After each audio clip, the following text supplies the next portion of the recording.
Hi everybody, this is Alchemist 2. I know my hair's wet. I love you too, Dad. Trying to do a recording here. Um, I'm recording. I'm recording. Yeah, you're ruining it, but it's okay. No worries. I, okay. Anyway, that's my dad. My hair's wet because I just got out of the bath, but anyway. A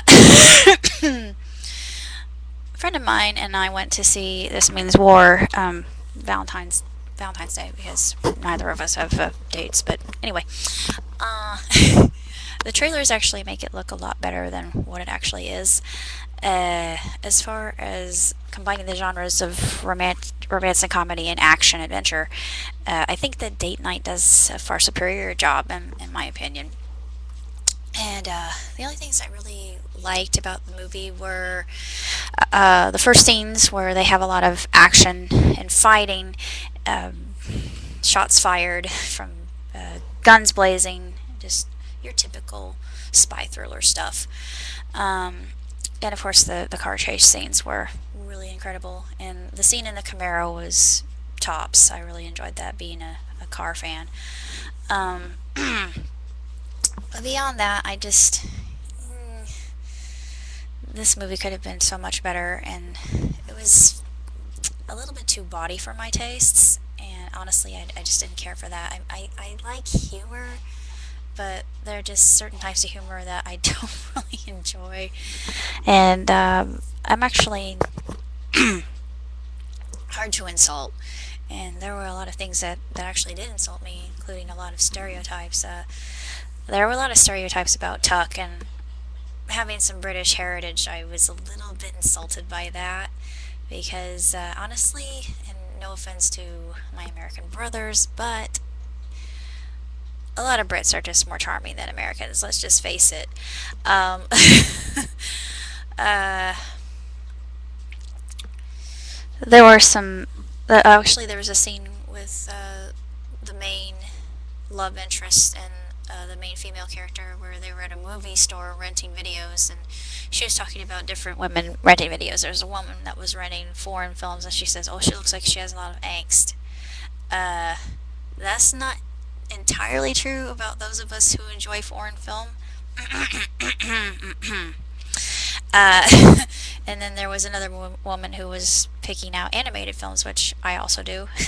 And she said, "That woman will have your kid's name by the end of the first date." And my friend next to me said, "What's wrong with that?"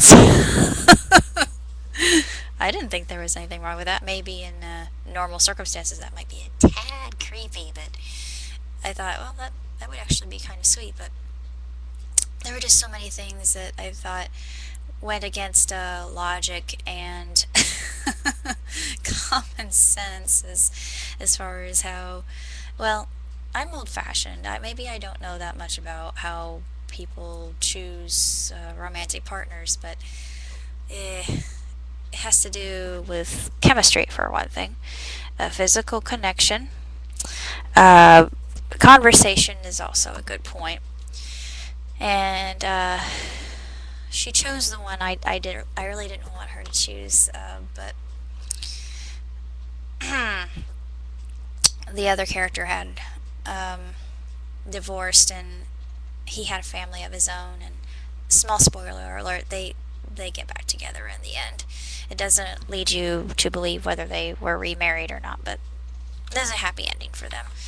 And the only thing that really irritated me, well, a lot of things irritated me about this film, but they left it open for a bloody sequel. Ugh. I mean, there were some scenes that could have been cut entirely, and the film would have been far more superior. I was hoping that this would be like Date Night, and it was nothing akin to it. And yeah, there were some parts that I enjoyed. A lot of pros, like I said. Fantastic action scenes. A rollicking chase scene, which I loved. And it left me on the edge of my seat. I really enjoyed that. I wish there were I wish that there had been more of that rather than the whole, um, well, who's going to win the girl? And it just seems so petty and childish and immature and ugh. Well, the fight scene that the two characters had later was hysterical, and there were some scenes where the main character was trying to impress our heroine, and he was getting advice about period pieces, a painter that she really enjoyed, and he knew nothing about the artwork. But later on, Tuck was over his calm and giving him advice. That part actually cracked me up. I did enjoy that.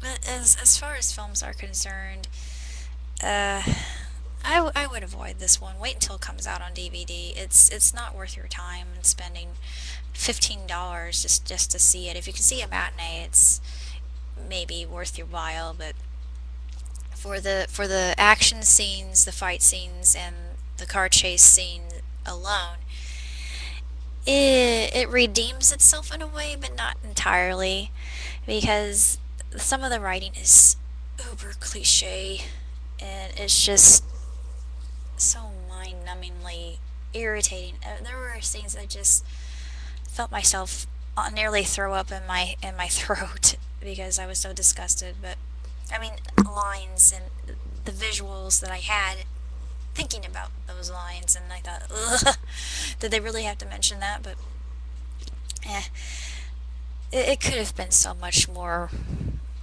It could have been so much better than what it was, but alas, it was not. So I don't really recommend this one. This one gets about 2 stars, maybe 2.5. It was better than New Year's Eve. New Year's Eve was entirely unwatchable. It was horrid. But this was. Eh. I really don't have a word for it. It was all right. I can't even say all right. It was mediocre. Yeah, that's a good word. Mediocre. But it was a good way to get my mind off of a lot of things that have been kind of bogging me down. But other than that, don't see it. Just avoid at all costs. You'll be happy you did.